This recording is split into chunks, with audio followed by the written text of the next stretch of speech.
Medicare is a monument to centralized economic planning. It covers as many people as the NHS, with less decentralization, over a broader geographic area. Government intervention in the health sector in the United States has been a bonanza for doctors, for hospitals, for pharmaceutical companies. What if people make stupid decisions? Gosh, they do make stupid decisions. Have you seen the NHS? Have you seen the waiting lines? Have you seen the resource misallocations? Have you seen the human suffering that results from these stupid decisions that human beings make? Well, good evening, ladies and gentlemen. Welcome to the Institute of Economic Affairs. My name's Tom Clougherty. I'm the Executive Director here, and for the next hour, I'm going to be in conversation with our special guest, Michael Cannon. Michael is Director of Health Policy Studies at the Cato Institute in Washington, D.C. Michael's been with Cato for 20 years, I think. Probably the low point was the 3 years you had the office next to mine. It was hard, yeah. But I that's enough about made it that. Through. You previously worked for the U.S. Senate. You have master's degrees in economics and law in economics from George Mason University. Author of numerous studies and several books, the most recent of which is Recovery, a guide to reforming the U.S. health system, which I have here. We had hoped to have copies. Cato had hoped to have copies with us. It turns out that they didn't arrive in time, so I'm sorry about that. But it is freely available online in PDF form, as indeed are most of your works. Anyway, Michael, over to you. We're talking about how markets can heal healthcare. I hope we talk a lot about that. Thank you, Tom, for having me, IEA for hosting me, and all of you for attending.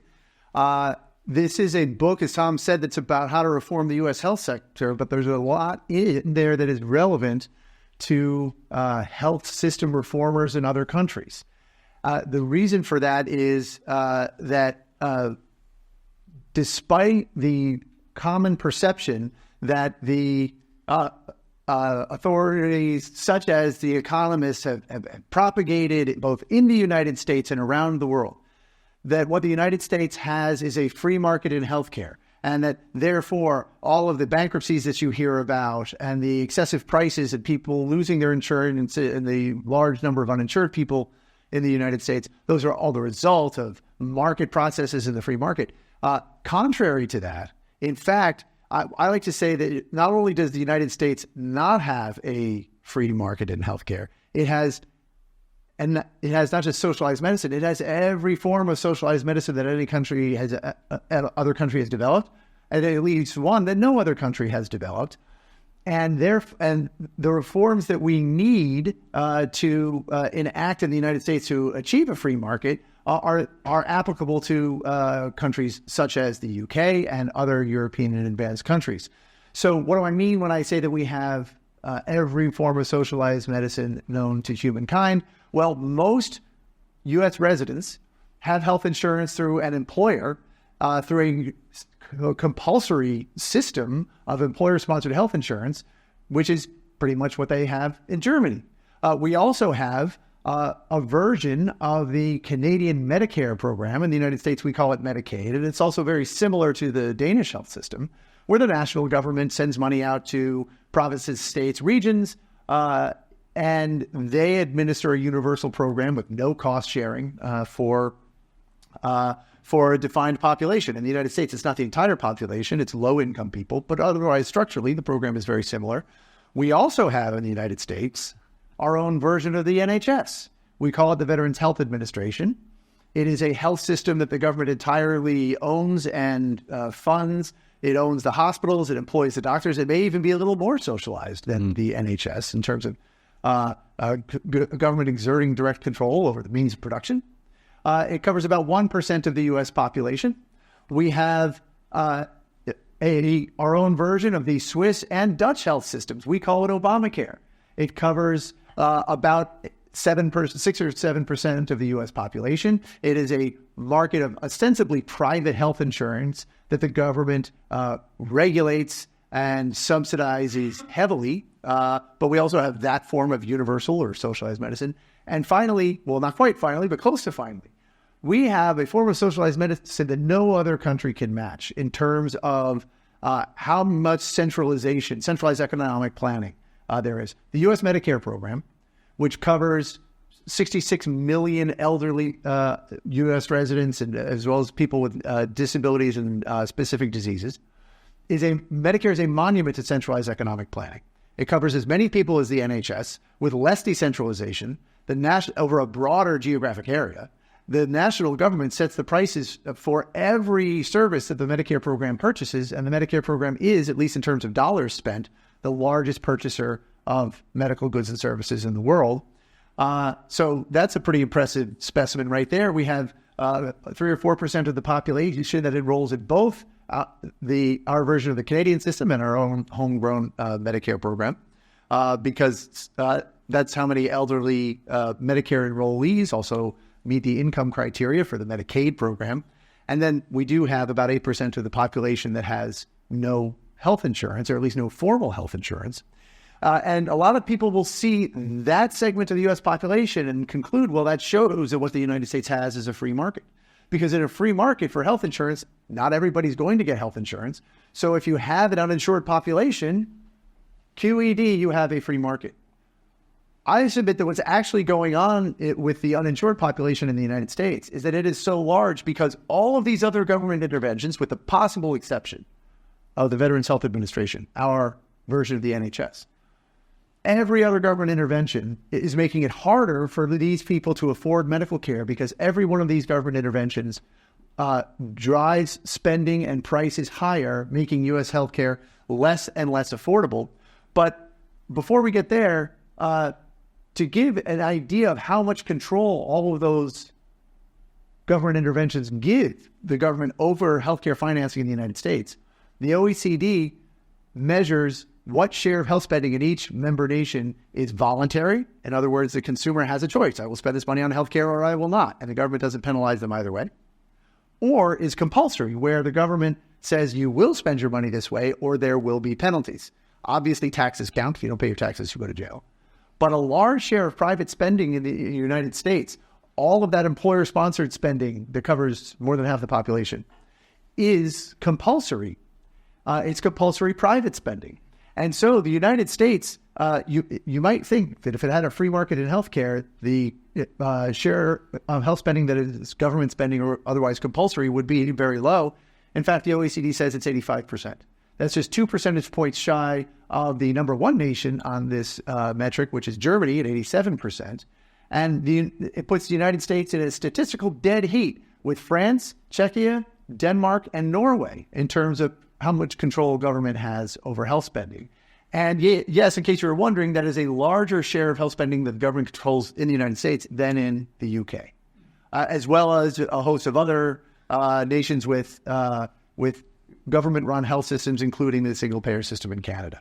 And when you look at all of this compulsory health spending as a share of GDP, the United States, you probably heard, devotes a larger share of GDP to health spending than any other advanced nation, 16.6%. But 14 percentage points of that is compulsory. What's interesting about that number is that is a larger share of health spending in the United States that's compulsory than in any other nation devotes to health spending in total, voluntary plus compulsory. And so if people ask you, why does the United States spend so much more than other nations on healthcare? The answer is because government requires them to. It suggests that the conventional wisdom that the United States has a free market in healthcare is missing something very important. And there's a lot more to be said about all of that, and maybe it'll all come up in questions. But the thrust of the book is to find ways to reform each one of those corners of the U.S. health sector in a way that taps into the creative energies, the innovations that we have seen markets produce in the United States in even tinier corners where market forces haven't given room to breathe. How do we tap into those market processes that in those corners, those tiny little corners of the U.S. health sector, have driven prices down and made healthcare more universal by reducing healthcare prices, have improved the quality of care by innovating with delivery systems that markets just developed by themselves 80 or so years ago that the NHS is still struggling to replicate today, and innovations that make health insurance more secure than governments are able to make. Michael, thank you very much. There's a lot to dig into in that, and there's a lot more in the book. So I'd start with a few probably fairly quick questions just on the issues you've raised, and then we'll branch out more broadly. I remember a number of years ago, probably a decade or more, when I was particularly interested in healthcare policy. One of the statistics that I found quite striking, now at that time, UK healthcare spending was, I think, relatively low compared with, only marginally, but relatively low compared with a lot of other OECD countries. We've kind of moved into the middle of the pack or even just beyond that now, so I'm not sure it would still hold. But there was a time not so long ago where you could say, actually, as a percentage of GDP, the US government directly spends more on healthcare than the UK government does, yes, even with a universal single-payer healthcare system. So I'm kind of curious when you show those slides with voluntary versus compulsory healthcare spending, what sort of proportions of American healthcare spend are directly government-controlled rather than mandated employer or individual controlled? It's about 50-50. It's 50-50. 50% government, 50% private. It's been hovering around there for a number of years. So you're spending kind of 7-8% of GDP directly? A little more than 8% of GDP is government spending on healthcare. Okay. Which I think the last time I looked, or maybe this is the per capita figure, the amount that the U.S. government or the government at all levels of the United States spend on healthcare consumes about the same share of GDP as a lot of OECD nation systems that provide health insurance to everybody. But in the United States, that level of spending doesn't provide health insurance to everybody. That's just the level of spending for the third or so of the U.S. population that has directly government-provided health insurance. Okay, so an obvious follow-up to that, and you talk a lot about it in the book, and you referenced it in your remarks there, but why exactly is U.S. healthcare so expensive? So yes, it's expensive. You're spending a lot because the government mandates a lot of spending. I get that.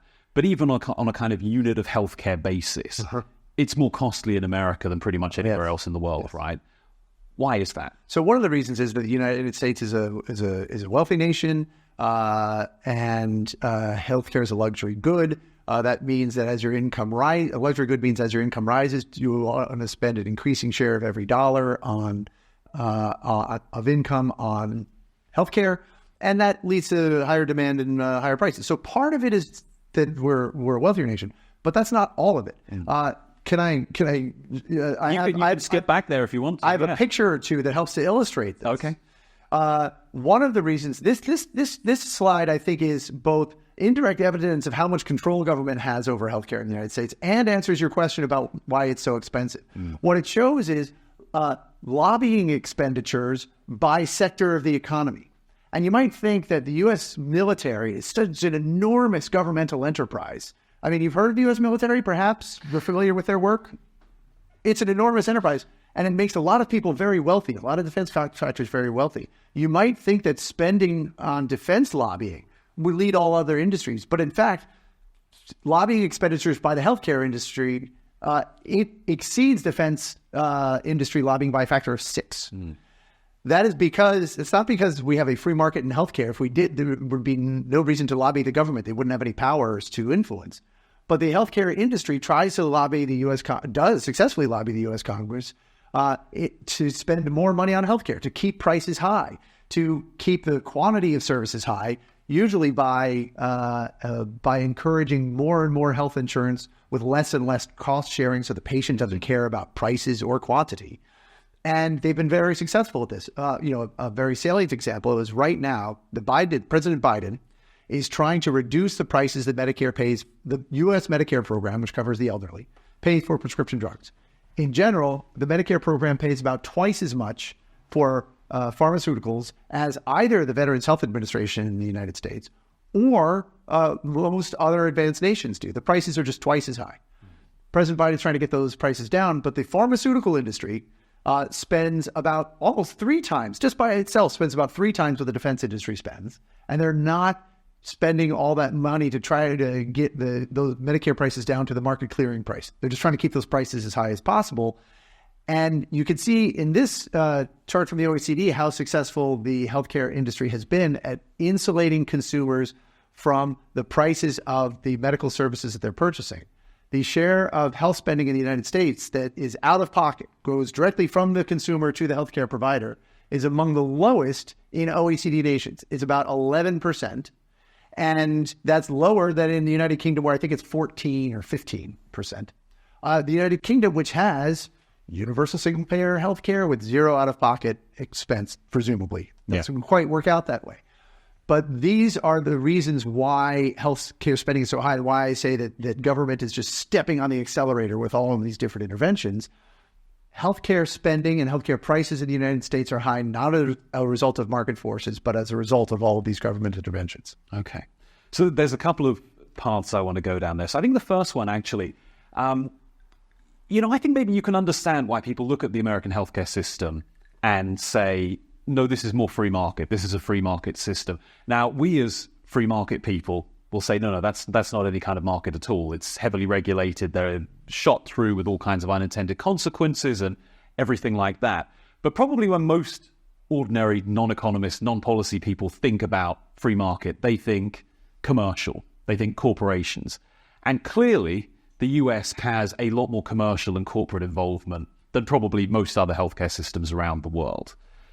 I mean, should we really be talking about this as a corporatist healthcare system? Is that sort of fundamentally what it is? Or a cronyist healthcare sector, because what happens, I think, not just in the United States, but in all advanced nations where the government becomes involved in healthcare, rather than what that does, what those interventions do, is they rescue the industry, the incumbent healthcare providers and health insurance companies and pharmaceutical companies and so forth. They rescue them from the threat of open entry into those markets and competition, and they allow them to keep putting out high-cost, low-quality goods and services and keep getting paid for that. And so government intervention in the health sector in the United States has been a bonanza for doctors, for hospitals, for pharmaceutical companies, medical device manufacturers, and on down the line. That is regardless of whether we call the spending private or whether we call the spending government spending. I mean, it's obviously government spending, but even in the government sector, the healthcare industry is making out in the United States. The healthcare industry is making out like bandits, but that doesn't really make the difference between how government operates in the United States versus other nations is really just a difference of degree, not in kind, because every nation's governments, when they intervene in the health sector, are empowering the incumbent physicians to have greater control over their own compensation than they would have in a market system, for example. So my main policy area focus personally is tax.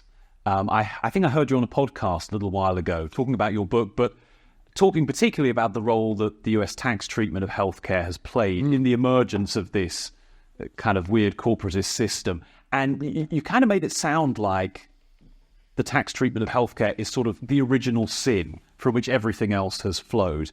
Just because I'm a tax nerd, can you recount that story? Sure. So the original sin of U.S. healthcare, as I wrote in a piece for the Cato Institute, is not even a healthcare policy. Really, it was the creation of the income tax, the second federal income tax in 1913.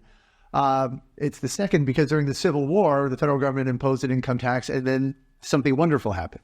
They let it lapse. So I always like to remind people this is the second federal income tax. We can let this one lapse too. And we should, if only to rescue our health sector.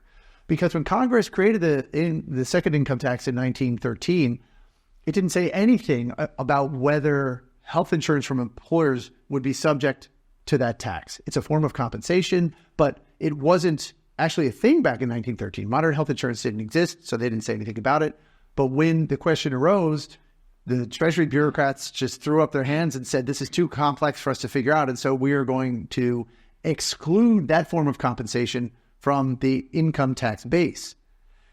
And what that did was it set the U.S. health sector on a course where health care became excessively expensive, health insurance became unnecessarily insecure, and the federal government, Congress, has been trying to fix all the problems that one fateful decision created for the past 100 years. The problem of excessive prices, the problem of the uninsured, and the problem and people with pre-existing conditions unable to afford insurance. All of these problems were either created or exacerbated by the creation of the income tax and that Treasury Department decision, because when you tax a dollar's worth of income if the employer gives it to you as cash, but don't tax it if the employer gives it to you as health insurance, people consume more health insurance than they would otherwise because the after-tax price is now lower. But and that leads to excessive insurance and excessive healthcare prices because patients don't care about the price or quantity of care as much. They don't scrutinize those as much. But even worse than that, the government is effectively compelling you to enroll in a form of health insurance that is extremely low quality because it disappears when your connection to that employer ends. And if that happens after you're sick, then you develop an expensive illness, you lose that job, or your spouse divorces you, or your spouse dies, or you turn 26 and age off your parents' plan, or the plant closes, whatever. You lose your health insurance, and then you have no health insurance, but you do have an expensive illness that then becomes a pre-existing condition, and you cannot obtain health insurance in a free market when that's the case, because the insurance companies can charge higher premiums to the sick or even deny them health insurance in total completely. And what did people blame that on? They blamed it on the free market, of course, when it was the government that created that problem. And so those are some of the problems that the government has been trying to solve for the past 100 years. And if I could do one thing to reform healthcare in the United States, my first choice would be to eliminate the income and payroll taxes. Barring that, I would want to eliminate the tax preference that exists for employer-sponsored health insurance. And it's led to this cascading series of government failures that has left us with the incredibly expensive and low, and in many ways, low-quality health sector that we have. Yeah. So I think you've alluded to this point, or you've touched on it at several points already. It's a key theme in the book. But I'm struck, by the way, in healthcare debates in the UK and elsewhere, we're always talking about how to reform the supply of healthcare and how to arrange, the doctors and the hospitals and everything. We tend to pay a lot less attention to the side about how healthcare is financed and funded. But it's always seemed to me that actually it doesn't matter whether you're talking about the US or if you're talking about a European system, a social insurance system, or you're talking about a kind of top-down government-run system like the UK has, there's actually a common problem in all of them, and it's third-party payment. Someone else is paying. So at the point when you as a patient goes to see a medical provider, the medical provider's incentive is to provide as much care as possible because they'll be compensated for it. Your incentive is to get as much care as possible, either because you've paid for it and you want your money's worth, or just because you're sick and you're terrified and you want every test and every procedure that's available. But this is basically the product of insurance, right? It doesn't matter whether it's private insurance, government insurance, or some mixed system. The problem is that at the point of care, someone else is paying, and so the incentives are skewed. Would you agree that that's kind of the central issue here? Absolutely. So, and that's what this chart shows is that when the consumer is only paying for 11% of the medical care that she is consuming, she has almost no interest to shop around for lower prices because 90% of the savings are going to go to someone else. And she has every incentive to demand more and more services that she doesn't really value very much, including a lot of services that she doesn't value very much because someone else is paying. Mm-hmm. And there's a lot of research that shows when you insulate patients from the cost of medical care that way, they end up consuming a lot of medical care that does not help them. There have been multiple randomized controlled trials that show that when you reduce cost sharing dramatically, even to the point of giving people free care, they can consume 10, 20, 30% more medical care than if they were facing more cost sharing without that additional medical care improving their health. So third-party payment is a tremendous problem, and it is a problem whether but it's also, I should mention, it's also an incredible boon because health insurance is an incredibly valuable product. It saves people, or it allows people to access medical care that they otherwise could not. One of the main challenges in health insurance, though, is to trade off some of that moral hazard that we were talking about against the risk protection function of insurance. And in the United States, and probably in the UK as well, because you don't have consumers making that decision of how much of this moral hazard is an additional unit of risk protection worth to me, government just ends up erring on the side of more and more moral hazard. And that drives up spending well beyond consumption, well beyond where it would be otherwise. And you end up with a lot of waste, not only in a system like the United States, where the waste is obvious because we spend so much money, and consume 49% more, a 49% greater volume of services than you do in the UK, where you're right at the OECD average. But you also probably at the OECD average there are consuming a lot of unnecessary services because you've insulated consumers from the cost to such an extent.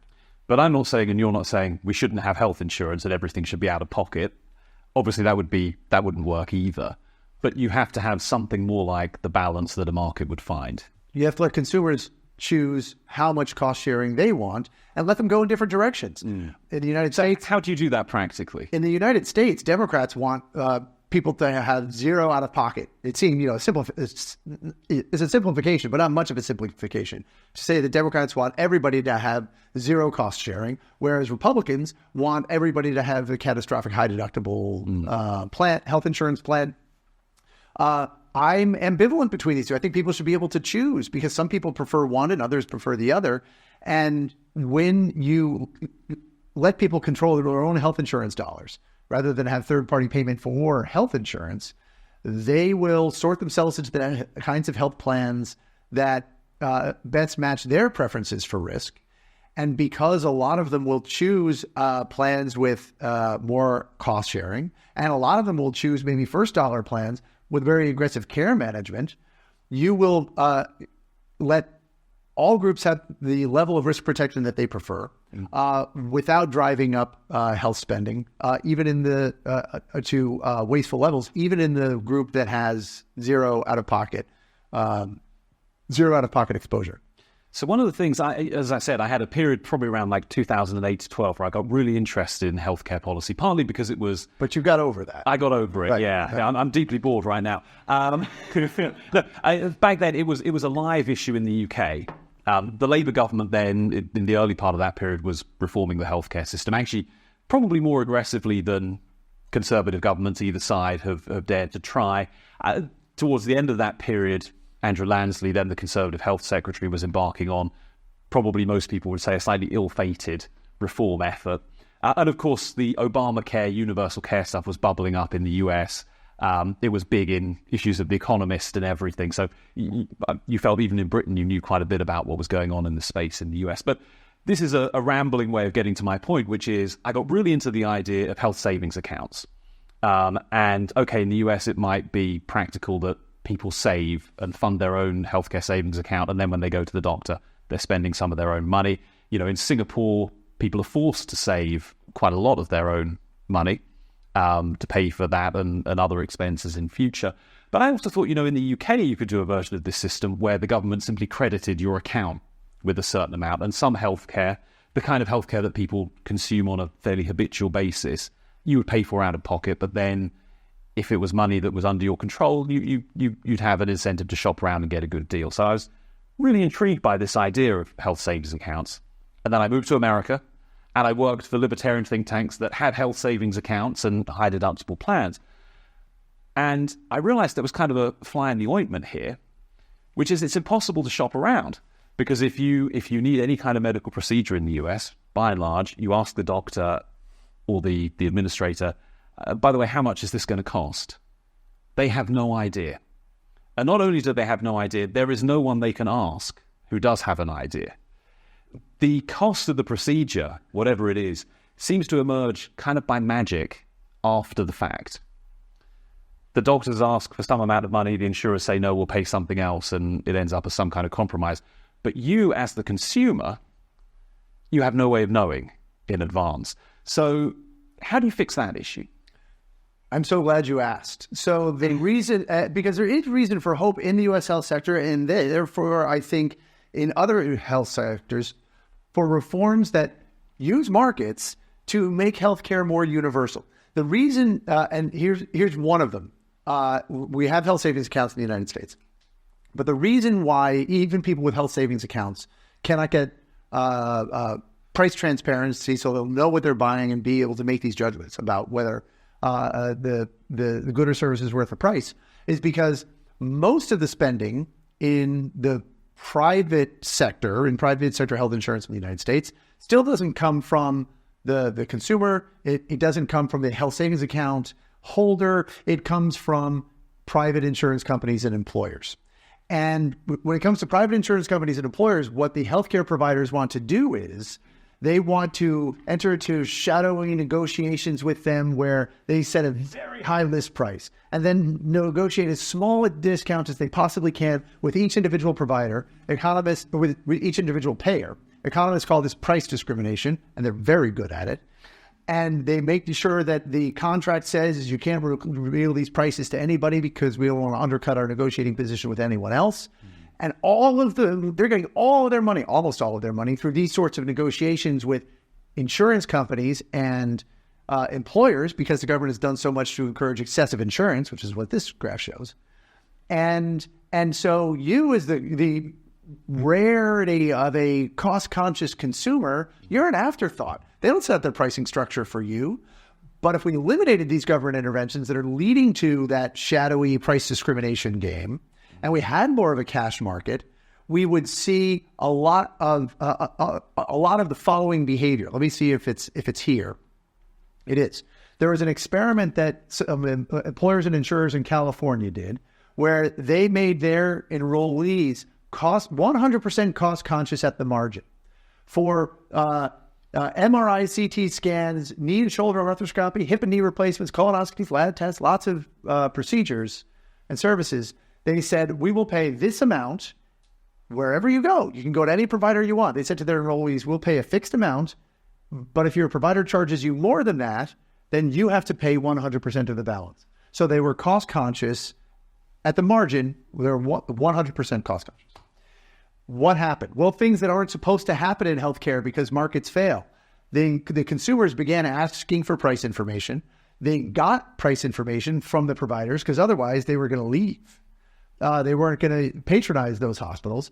They got the price information, and the consumers did change their behavior. They switched from the high price to the low price hospitals. When it came to hip and knee replacements, 1/6 of the market switched from the high price hospitals to the low price hospitals.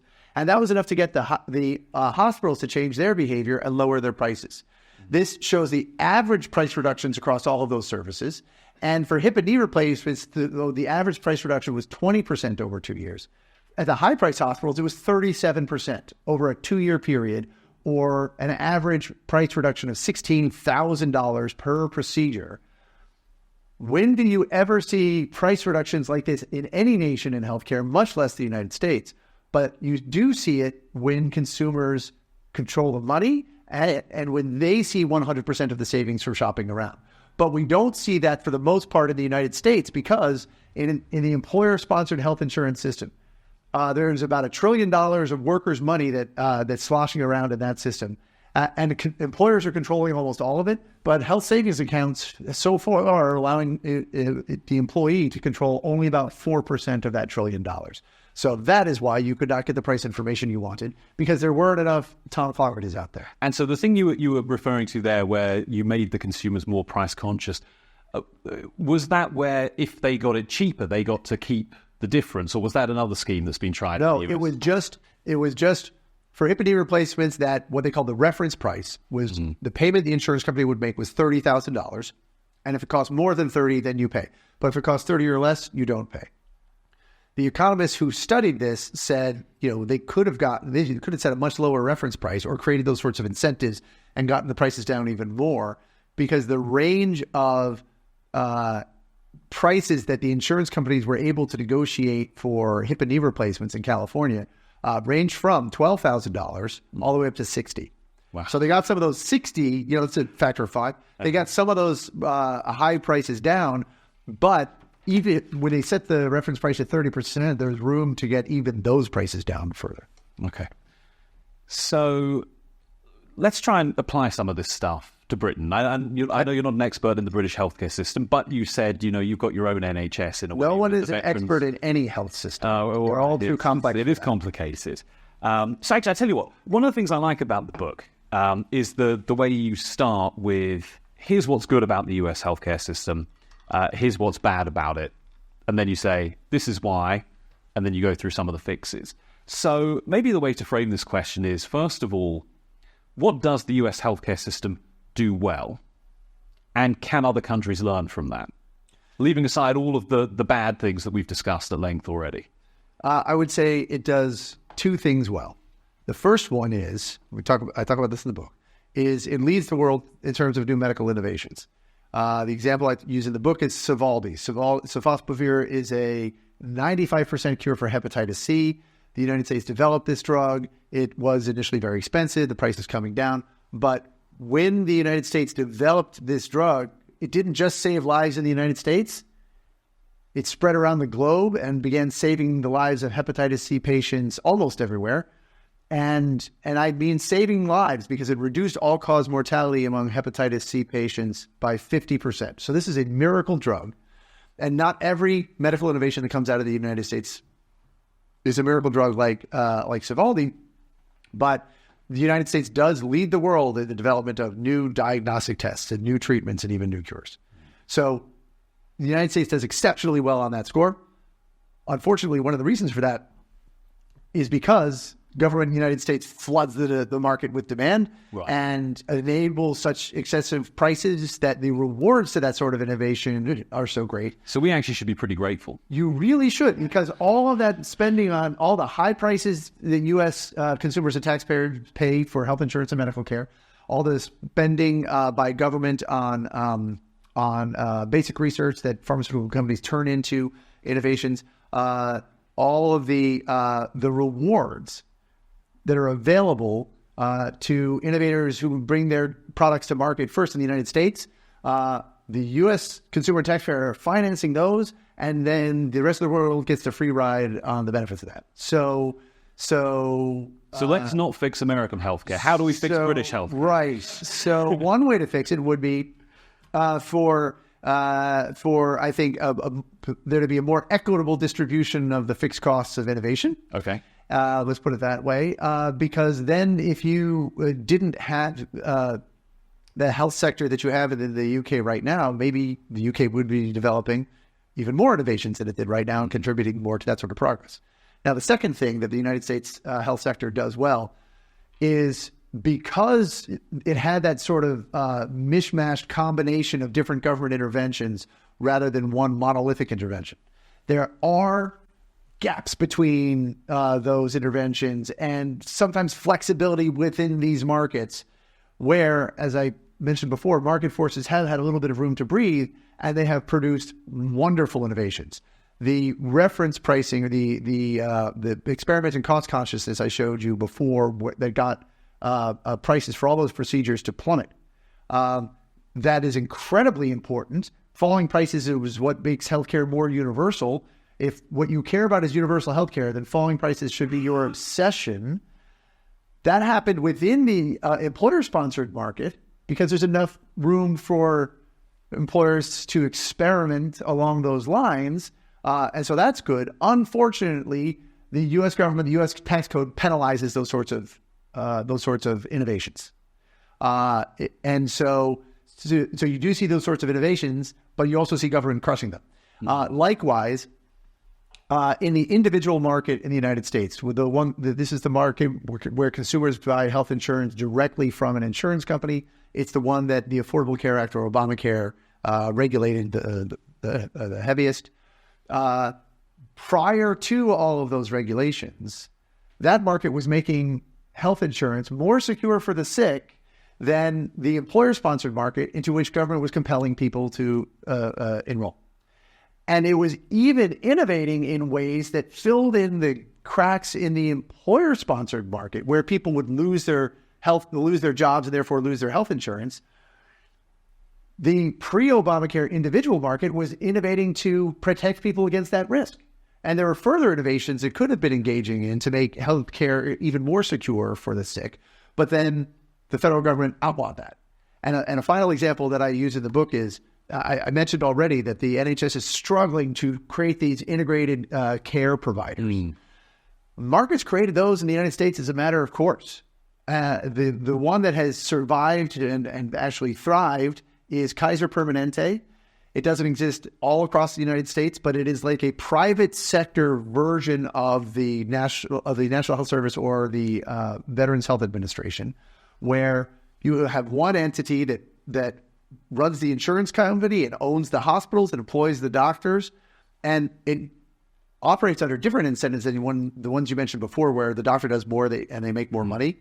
This operates under a different set of incentives, these sorts of health systems, that encourage electronic health records that make care more convenient, and as I discussed in the book, even improve the quality of care, for example, by identifying unsafe drugs like Vioxx before the FDA does. In fact, after the FDA approved that drug, Kaiser Permanente found it was causing heart attacks. So before the FDA did, and therefore you've got markets developing these health systems that beat government at its own game, at trying to protect patients. When it comes to those innovations, though, which integrated health systems like Kaiser Permanente, which entrepreneurs are still trying to launch in the United States through various experiments, the government not only blocks them through regulation. There's lots of regulations that block those plans. It penalizes them through the tax code, and it heavily subsidizes the competition. So if the government in the United States just pulled back, markets would naturally, as a matter of course, be doing all of these things that reduce prices and improve the quality of care. And I think that is the fact that the market forces have been given just enough room to show us that is possible is the other, I think, benefit or advantage of the U.S. health sector. So here's maybe a challenging question for those of us who want to push the case for healthcare reform somewhere like the UK, where the government is very much in control. A lot of the things you're describing are products of bits of the American market where, free markets and competition are actually flourishing and innovation occurs as a result. If we kind of say it's going to take us a long time to get there in the UK, if ever, can we just copy the good innovations and have government introduce them here? It's things, like how the long integrated have you been trying to put together integrated care here in the UK? Because Canada has been at it for about 50 years, and health reformers in the United States keep talking about it. They've been talking about it for 50 years, and it never happens. Yeah. And it never happens for the same reason in every country. Because whether you're talking about improving reducing the cost of care or improving the quality of care, you are talking about threatening the revenue streams of high-cost, low-quality providers. Every dollar or pound of high-cost, low-quality care is a dollar or pound of income to somebody, and that somebody has a lobbyist, and they will lobby to block the reforms that you want to enact. And that is why healthcare stagnates in every country where the government takes over.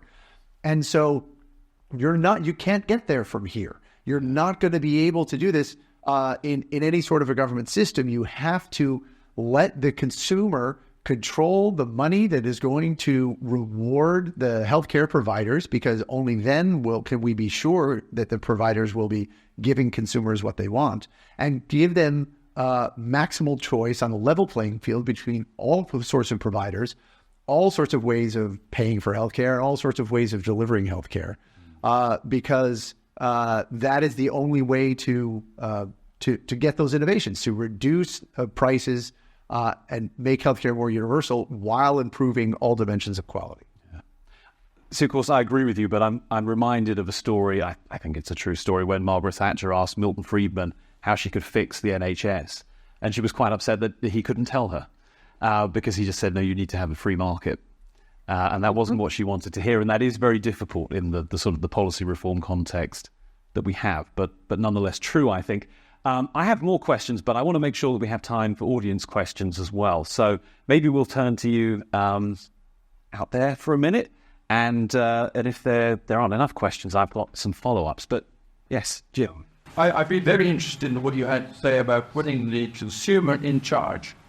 So that through various ways, like standard fees and anything above that, the consumer pays, so that the consumer has a reason to choose the right provider, etc. And that's absolutely fascinating. The problem in this country is that young people just pay into the system, not taking anything out of it, not needing too much out of it, and let the system carry on.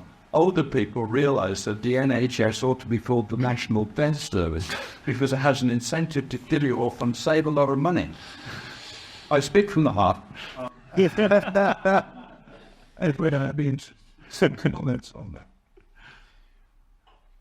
I think any discussion about the NHS and really any other OECD nation's health sector has to begin by recognizing the reality that what you have is not universal healthcare.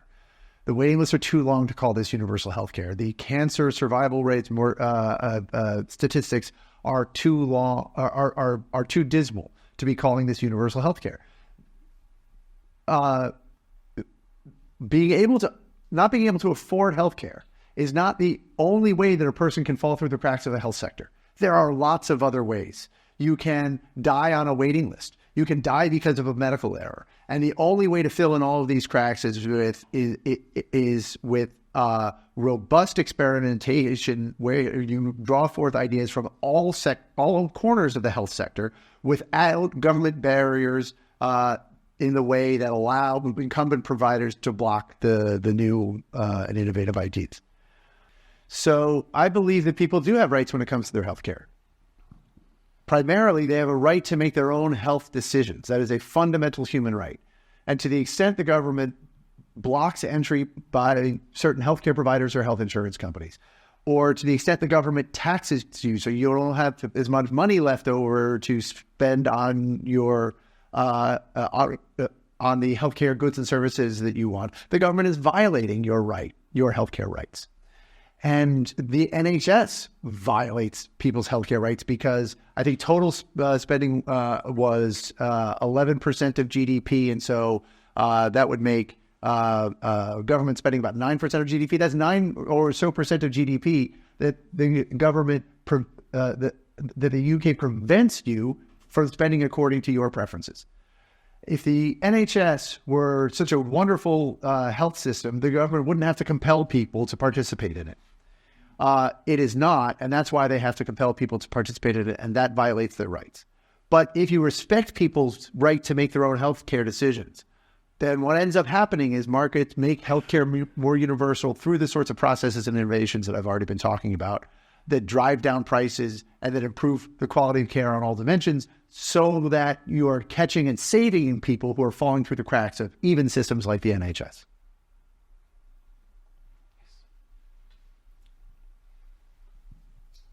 Thanks a lot, Michael. My name is Bartek, and I'm a researcher at the think tank Bright Blue. I'm going to ask a slightly blunt question, but I think that pushes the discussion in the direction that it's going in. What if people make stupid decisions? With loads of services like the police or like the fire service, we don't say, well, you can opt in or opt out. You can get the fire service to save your house for a subscription, or you can get the police to investigate your crime for a subscription fee. We say, no, we're giving it to you because it's the wise decision to make. What if people make stupid decisions and they say, well, I only want healthcare to prevent me from dying in a car crash? That's not a sound healthcare decision to make. Do we tell them, if there's something happens to them, if they get cancer, do we tell them, well, screw you, you have nothing? What if they make decisions on behalf of others? What about their children? What about their people they're taking care of? What if people make stupid decisions? Gosh, they do make stupid decisions. Have you seen the NHS? Have you seen the waiting lines? Have you seen the resource misallocations? Have you seen the human suffering that results from these stupid decisions that human beings make? I sometimes think that NHS defenders are more willing to let patients suffer and die than they are willing to let an American tell them how often it happens. People make mistakes, and they make them less often when they bear the burden of those mistakes. They make them a lot more often when other people bear the burden of those mistakes. And that is why you need to get the decision-making authority out of the hands of government officials who are not bearing the consequences of their own decisions, because they can get in to see the specialist. They can jump the queue.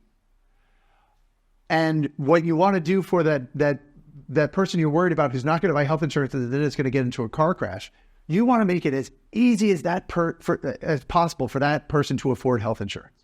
You want the insurance company to be able to quote them as low a premium as possible by discounting their premium for if they engage in healthy behaviors, if they're young, if they have very low expected medical expenses. And you want them to be able to experiment even with innovative products like tontines, which take a little bit of explanation, but this is a wonderful insurance innovation that takes advantage of the fact that some low-risk people, or that some people will miscalculate their own health and their own risk of needing medical care, and use that sort of to trick them into buying health insurance. And yet regulators have blocked that innovation. They blocked risk-based premiums that would allow insurance companies to make health insurance affordable for those people. A lot of these folks in the uninsured category right here are people who don't want to buy the overpriced insurance that the government has regulated almost to death in the individual market and in the employer market. Again, evidence of people making bad decisions, but continuing to make those bad decisions because the costs fall on someone else. I don't think we're going to be able to have any health system ever where people don't make mistakes. The only claim I would make about a free and open market in healthcare is that there will be fewer of those mistakes. People will correct them sooner than they do in any alternative system. Thank you for your blunt question. Gentleman at the front. Well, Michael, we've focused a lot on the cost and individual consumers' choice. So in healthcare, you're always going to have information asymmetries. So healthcare providers will have more information than consumers. In a fee-for-health service system, your providers will have an incentive to do more. In an HMO type system, which is, you can view the NHS as a big HMO, the incentives will be to do less. So historically, much has been made of the sort of medical ethics in terms of driving providers' decision-making, doctors' decision-making. So that was a key focus in Kenneth Arrow's original, I think, 1963 paper about the special characteristics of healthcare.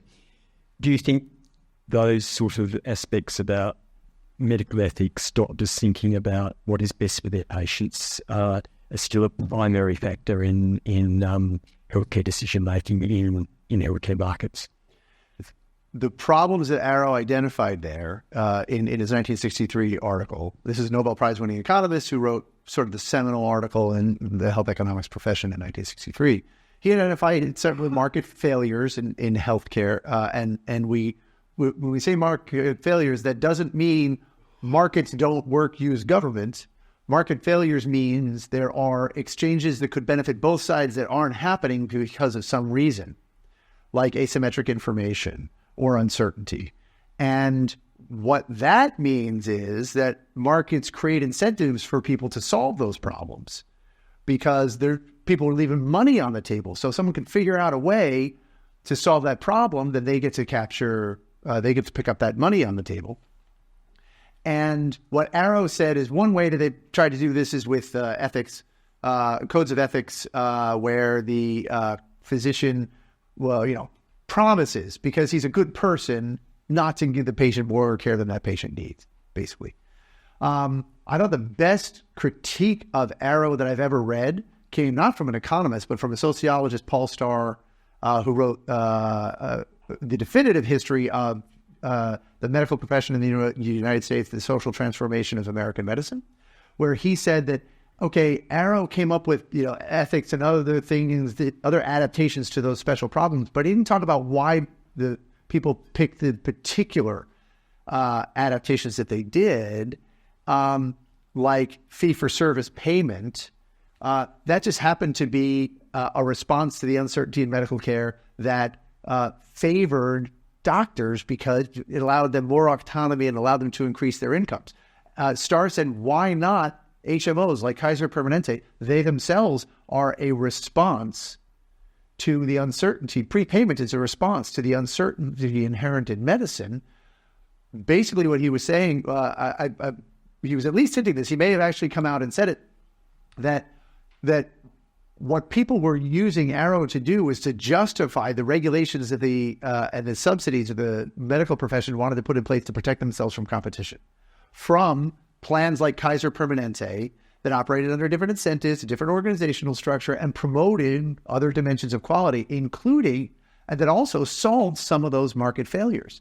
You spoke about the asymmetry of information, and we hear about that a lot in healthcare, that the doctor knows a lot more than the patient does about what the patient needs. But if you have an open and a competitive market for healthcare, for clinicians in healthcare, what that means is that if you know more than I do about what I, the patient, need, then there's you're taking advantage of me. There's a huge incentive for that guy next to you to say, hey, no, he's upselling you. You don't need all those tests. And it happens not just with doctors, but also with dentists. We talked about that, yeah. It does happen. The market inherently create these incentives to correct that problem of asymmetric information, and they go even farther than that, because the sorts of health systems that I mentioned, and to which you alluded, the HMOs, in particular, the closed panel integrated prepaid systems like Kaiser Permanente, as I discussed in the book, help overcome the even bigger asymmetry of information, which is that between what physicians know and what they could know about how to practice medicine. Healthcare is so complex. You need lots and lots of data to figure out whether this intervention leads to a good outcome or leads to a bad outcome in patients. And every patient's interaction with every doctor is an opportunity to collect data on what works and what doesn't. And there's only one health system in the United States, in the private sector anyway, that just did that as a matter of course. That was Kaiser Permanente because of the incentives under which they operate. That is just markets creating electronic medical records and gathering those data and putting them to use to reduce that asymmetry of information, or actually to bring this up to here. And what does government do? It has blocked them at every turn, imposed regulations to stop them at the behest of incumbent physicians, penalize them through the tax code, and subsidize the competition. The only reason we have even one of these plans in the United States, Kaiser Permanente, is because the man who founded Henry Kaiser, was a billionaire and was able to use his wealth to break through those regulatory barriers. So I think that Kenneth Arrow is on point. Most people who cite him have never read him. You clearly have, and his article does not say markets fail, use government. It says markets fail, and if you look at how markets have performed in healthcare, you see that they can overcome the market failures that he identified. Perhaps one last audience question?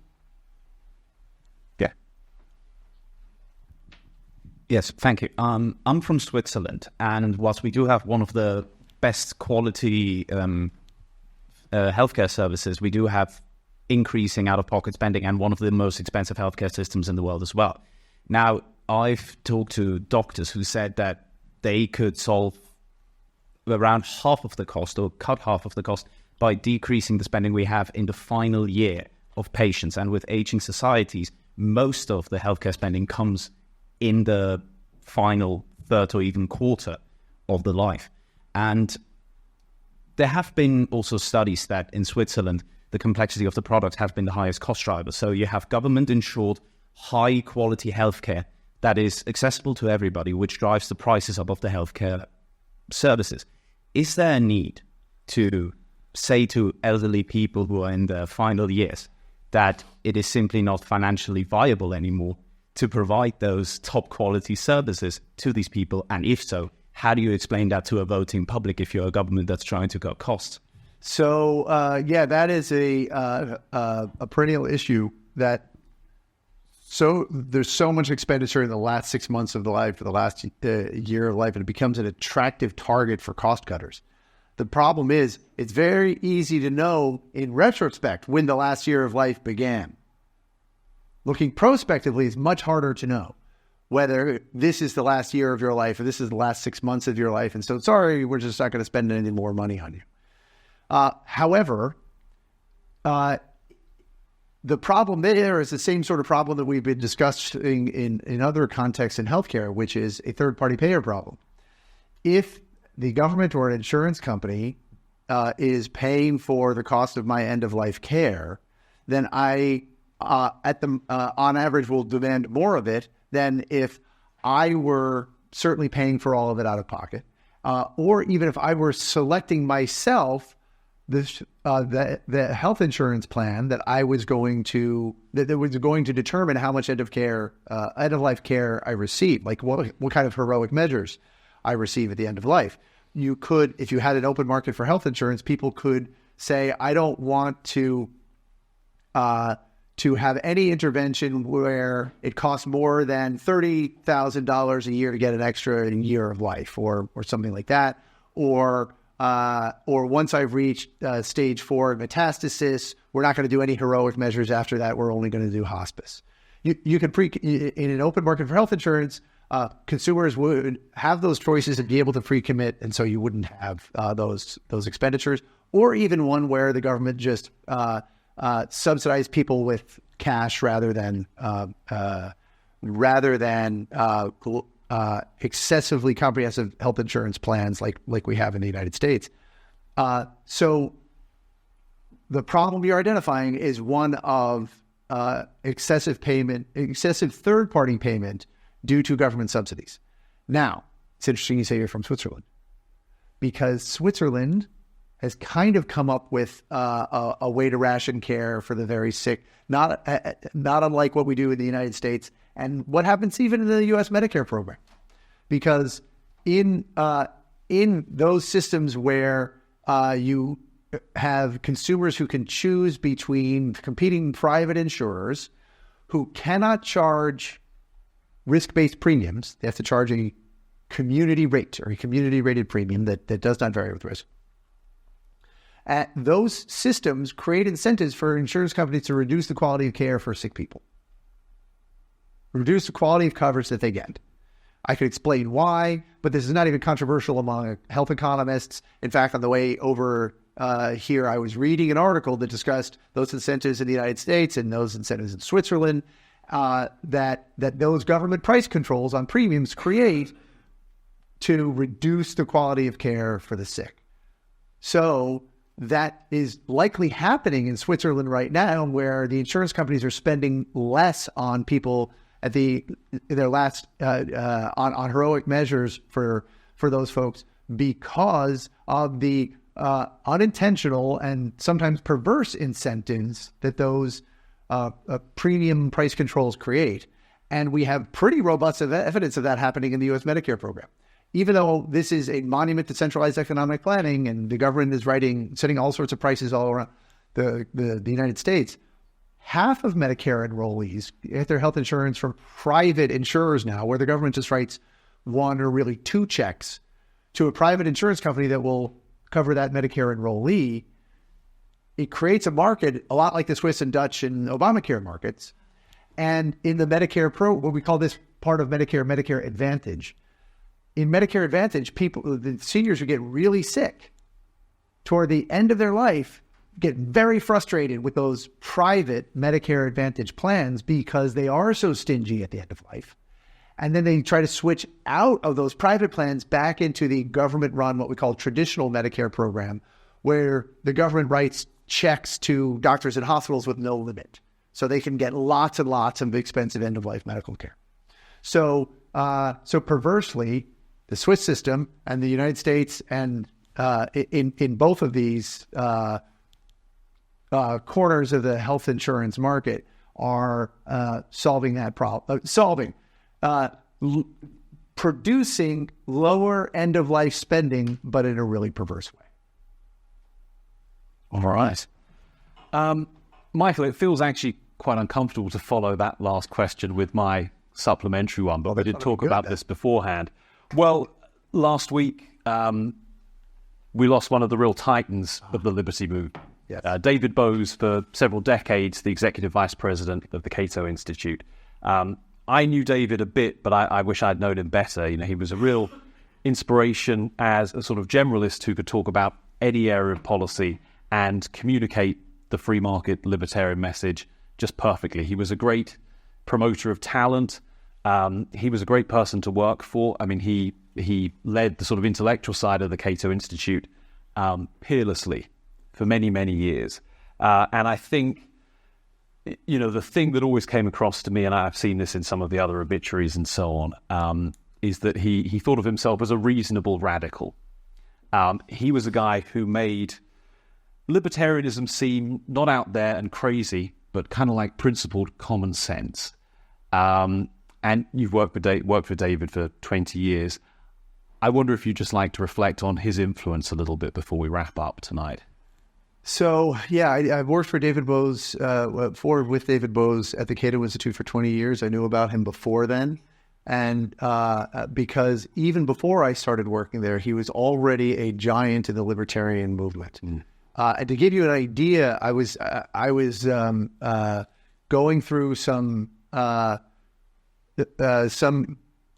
memories of David, reminiscing after he passed last week. And I came across a text message that one of my research assistants sent to me that gives you an idea of how big a deal David Boaz was within Cato and within the broader liberty movement. She wrote to me, "David Boaz spoke to me for the first time in my life yesterday. It was only to ask if you were there, but still pretty significant." I mean, this is how much gravitas he had and how much we revered him. And I was, and I've been in Europe for the past 2 weeks. I wasn't there when he passed. We had a number of events where we reflected to him on his achievements and how much he meant to us personally as well. And so I did get to say goodbye to him. It is difficult that his funeral is today, the interment is today, and that I'm not there with my colleagues. But I was texting with my wife about David passing when I realized that if God had set me down and said to me, "Michael, I'm going to make for you your ideal mentor, someone who will push you, someone who will inspire you, someone who will give you a standard to which you can repair, and who will be your colleague and friend." I still don't think I could have imagined someone as wonderful as David, and I'm having a hard time believing that he's gone because it seemed like he was larger than life or death. When someone so embraces and embodies a value that you hold so highly, like respect for the dignity of every individual human, and then applies that principle so consistently for decades and decades, even when it made him very unpopular, to stand up for the dignity of every last human being. He made a really strong emotional connection with me and with a lot of the people he touched over the years. So thanks for an opportunity to reflect on him. Of course. That is a sad but probably beautiful note, I think, to end on. And we have drinks in this room afterwards. And if people want to drink to David's memory, we should do that. But Michael, on happier topics, you've been absolutely fantastic tonight. I think it's been a tour de force of healthcare economics and the free market approach. And I'm delighted you took the time at the end of your European tour to stop in with us here at the IEA, and we hope you'll come back. Ladies and gentlemen, thank you for being with us this evening, and I hope you will come to future such events, and I'll see you again then. Join me in thanking Michael Cannon. Thank you, guys. Thank you.